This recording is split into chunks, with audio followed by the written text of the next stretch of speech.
이렇게 5대5로 투자했을 때 어떤 결과가 나왔을까? 그럼 굳이 이 시점에 만약에 리밸런싱을 한다고 쳤을 때 비중을 많이 실을 필요가 있을까요? 안녕하세요. 게임 만든 아빠 개만합니다. 오늘은 국내 계좌, ISA 계좌나 연금 계좌 혹은 내 일반 계좌에서 돌릴 수 있는 주식, 달러, 채권에 분산 투자하는 전략, 홍춘욱 박사님 전략을 구현해보고 거기에 플러스 마켓 타이밍까지 가미해서 수익을 극대화하고 MDD를 낮추는 그런 봇을 자동 매매 봇을 소개할 건데요.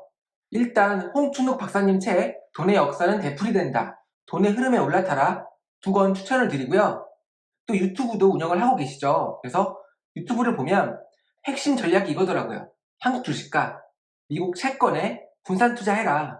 이게 핵심이거든요. 물론 다른 전략들도 있지만 이게 가장 쉽기 때문에 이거를 강조하는 것 같고요. 분산 투자하는 거예요. 베스트한 거는 스위칭인데 즉 50대 50으로 이게 편하게 투자하는 방법이 있고 원래는 스위칭하게 되면 수익률이 급격하게 올라가긴 하거든요. 즉 한국 주식이 오를 때는 한국 주식을 사고 한국 주식이 폭락했어. 그럼 달러가 올랐겠죠?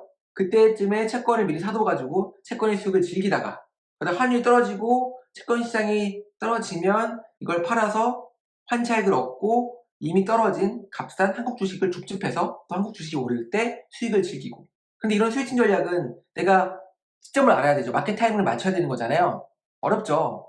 그래서 홍춘욱 박사님은 초보자들은 그냥 5대5로 한국 주식, 그다음에 미국 채권, 분산 투자. 물론 다른 전략도 있어요. 그래서 홍춘욱 박사님 책 읽어보시고 유튜브를 보시면 다른 아이디어들도 얻을 수 있다 라는 말씀 드리고요. 오늘은 이 전략을 그대로 구현한 봇을 보여드릴 거예요. 그리고 저는 앞으로 ISA 계좌에서 투자를 할 건데요. 물론 여러 계좌가 있어요. 그 중에 ISA 계좌에서 제가 돌릴 봇들을 하나하나 소개해 드릴 거예요. 그리고 다 제공해 드릴 거고요. ISA 계좌는 여러모로 유리해요. 그래서 어찌됐든 바로 찾을 돈이 아니라면 투자는 ISA 계좌에서 하는 게 훨씬 유리하기 때문에 ISA 계좌 검색해서 뭔지 모르시는 분들은 체크해 보시고요. 저는 ISA 계좌에서 이 전략으로 10%를 할당해서 돌릴 거예요.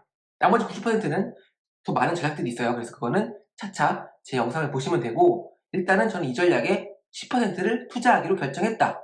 자, 그래서 봇을 만들어서 오늘 돌렸어요. 그래서 만들어진 코드를 보기 전에 제가 백테스팅을 해봤어요. 그래서 보시면 코셰프 200 TR ETF가 여기서 안 나와 있어가지고 일단 그냥 코셰프 200, 코스피 200 지수 추정한 ETF를 넣었고요. 그 다음에 코덱스 미국채 10년 선물 이게 수수료가 저렴해서 이렇게 5대5로 투자했을 때 어떤 결과가 나왔을까? 근데 기간을 제가 2019년부터 했어요. 왜냐면 이 코덱스 미국채 10년 선물 자체가 2018년 10월에 상장됐기 때문에 그 이전 데이터는 사실 의미가 없기 때문에 정확하게 이렇게 두 개 투자했을 때 성과를 비교하기 위해서 2019년부터 22년까지만 체크를 했다 라고 이해하시면 되고 테스트 누르시면 결과가 나왔어요. 보시면 훨씬 양호하죠? 그냥 코스피 코스닥에 투자했을 때보다 MDD도 절반 수준이고요. 수익은 거의 2배 이상이죠. 지금 자산시장이 폭락했음에도 불구하고 연봉이 4%의 수익률을 기록했다는 거는 괜찮은 전략이라는 뜻이에요. 그래서 제가 여기에 10% 투자하기로 결정한 거고요. 바로 코드를 볼게요. 자, 클래스에서 제공받을 수 있는 정적 자산 배분봇을 수정을 한 거고요. 간단하게 포트폴리오만 이렇게 두 개로 바꿨어요. 그렇죠. 200TR, 코셰프 200TR에 50% 그리고 미국채 10년 선물에 50% 이러면 끝이죠. 그리고 그 돌리시면 돼요. 하지만 전 여기다 마켓 타이밍을 더 넣었어요. 어떤 식으로 작업을 했느냐 일단 이 두 개의 자산에 모멘텀 스코어를 구했어요. 이거는 공부하시면 알아요. 어떻게 구했느냐 최근 1개월 수익률, 3개월 수익률, 6개월 수익률, 12개월 수익률의 합으로 모멘텀 스코어를 구하는데 최근 1개월에는 11을 곱해서 가중치를 더 준 거죠. 최근 3개월에는 4를 곱하고 최근 6개월은 2를 곱하고 최근 12개월 1년 수익률에는 1만 곱해서 최근의 수익률에 가중치를 둔 방식이에요. 이렇게 모멘텀 스코어를 구해서 이게 양수다.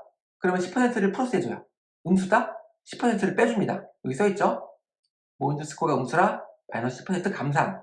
양수면 10% 증가. 그래서 만약에 현재 코스피 지수가 폭락 중이어서 모멘텀 스코어가 0 미만이라면 10% 감산됐겠죠? 그러면 50대 50이 아니라 40. 그런데 미국 채권은 오르고 있어. 모멘텀 스코어가 양수야. 그러면 60. 4대 6으로 비중이 변경된다 그 뜻이에요. 자동으로요. 그리고 여기서 끝날 게 아니라 또 추가했어요. 저는 이제 계속 차트를 계속 공부하다 보니까 사실 이 추세라는 거는 한두 끝도 없거든요. 그래서 60일선, 21선을 봤어요. 21선은 생명선이라고도 하고 61선은 중단기선이죠. 그래서 이게 지금 우리가 투자할 코스피 200 지수를 추정하는 코스피 200 TR ETF인데 차트를 보면 지금 주황색이 60일선이고 빨간색이 21선이에요. 자, 지금 61선, 21선 이 시점에선 하락을 하고 있어요. 그럼 굳이 이 시점에 만약에 리밸런싱 한다고 쳤을 때 비중을 많이 실을 필요가 있을까요? 어차피 하락 추세인데 특히 61선 같은 경우는 중장기 추세이기 때문에 61선이 하락 중이다? 그러면 비중을 좀 줄여주자. 아예 스위칭하는 거는 언제 어떻게 될지 모르기 때문에 좀 그렇고 어느 정도 비중을 줄여주자 이거죠. 손해를 줄이게요. 이해하셨죠? 그래서 61선이 하락이면 리밸런싱 할 때 매월 리밸런싱 하잖아요. 그때 비중을 줄여준다. 얼만큼? 10%만큼 줄여준다. 그리고 21선도 마찬가지예요. 21선도 감소하고 있으면 리밸런싱 하는 시점에 21선이 감소하고 있어. 그러면 10% 줄여준다. 그런데 그 와중에 21선, 61선이 감소하고 있어도 그쵸? 61선 위에 현재가가 있다면 그거는 다시 5% 더해준다. 마찬가지로 21선도 21선이 하락하고 있어. 하락하고 있지만 리밸런싱 하는 시점에 이 21선보다 현재가가 위에 있다면 앞으로 추세가 전환될 신호로 볼 수도 있기 때문에 여기에서는 5%를 더해준다. 어떤 식으로요? 이렇게요. 그래서 여기 설명이 되어 있어요. 그래서 모멘텀을 계산해서 비중을 다르게 하는 거예요. 이해하셨죠? 그래서 어떤 경우에는 이 비중을 합하면 우리가 두 개의 자산에 투자하는데 이거 합쳤을 때 100% 넘어갈 수도 있죠. 혹은 안 될 수도 있고요. 그래서 100%가 넘어가는 경우는 그 초과분을 사이좋게 감산해줘요. 예를 들어 둘 다 모멘텀 스코어가 0 이상이어서 플러스 10%씩 증가가 됐어요. 그리고 60일 이동평균선 위에 있고 20일 이동평균선보다 위에 있어요. 그러면 50 더해지죠? 그러면 70 더하기 70, 140이 돼요. 그럼 40%를 빼줘야 되죠.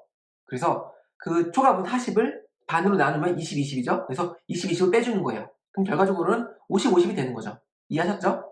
그래서 초과된 거는 빼주고 적다.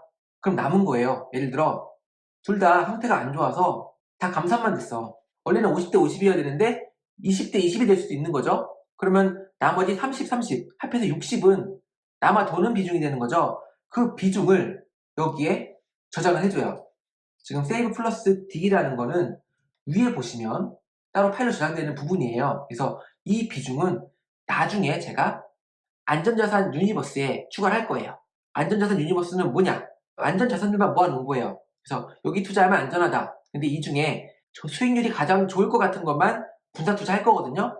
즉 전략에서 투자하지 않는 부분을 그냥 현금으로 가지고 있어도 되지만 이왕이면 지금 수익이 좋은 안전자산에 대피하는 건 어떨까? 그 생각하에 그 비중을 따로 저장해 놓고자 이걸 만든 거예요.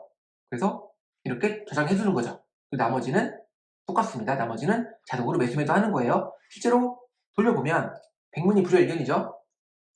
자, 일단 제 ISA 계좌에는 2,800만 원 정도가 있어요. 그래서 제가 여기에 10%를 할당했기 때문에 여기 10% 있죠. 0.1이 10%예요. 클래스를 수강하시면 다 아시는 내용이죠. 그래서 할당된 금액이 280만 원 정도고 계산해봤더니 지금 오늘이 2022년 11월 7일인데요. 현재 코시에프 200 TR 같은 경우는 모멘텀 스코어가 양수여서 10% 증가됐고 그런데 61선이 감소해가지고 다시 감산.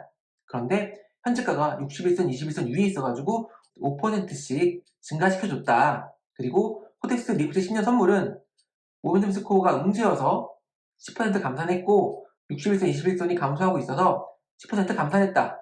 그래서 좀 최종 비중이 60대 20이 됐어요.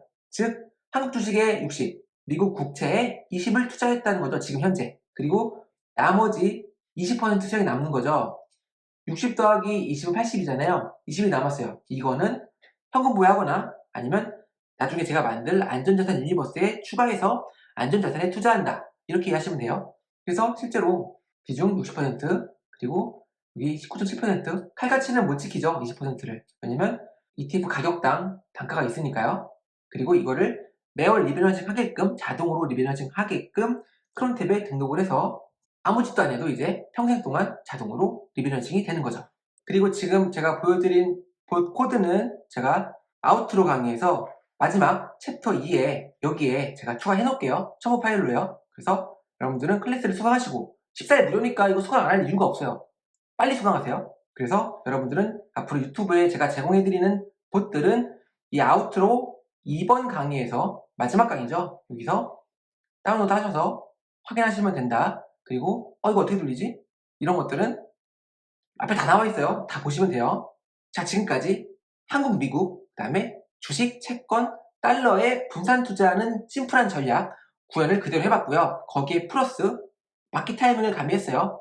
제가 추가 마켓 타이밍, 모멘텀 스코어 계산해서 감산하고 이평선 체크해가지고 감산하는 거 빼고 싶다. 그럼 빼시면 돼요.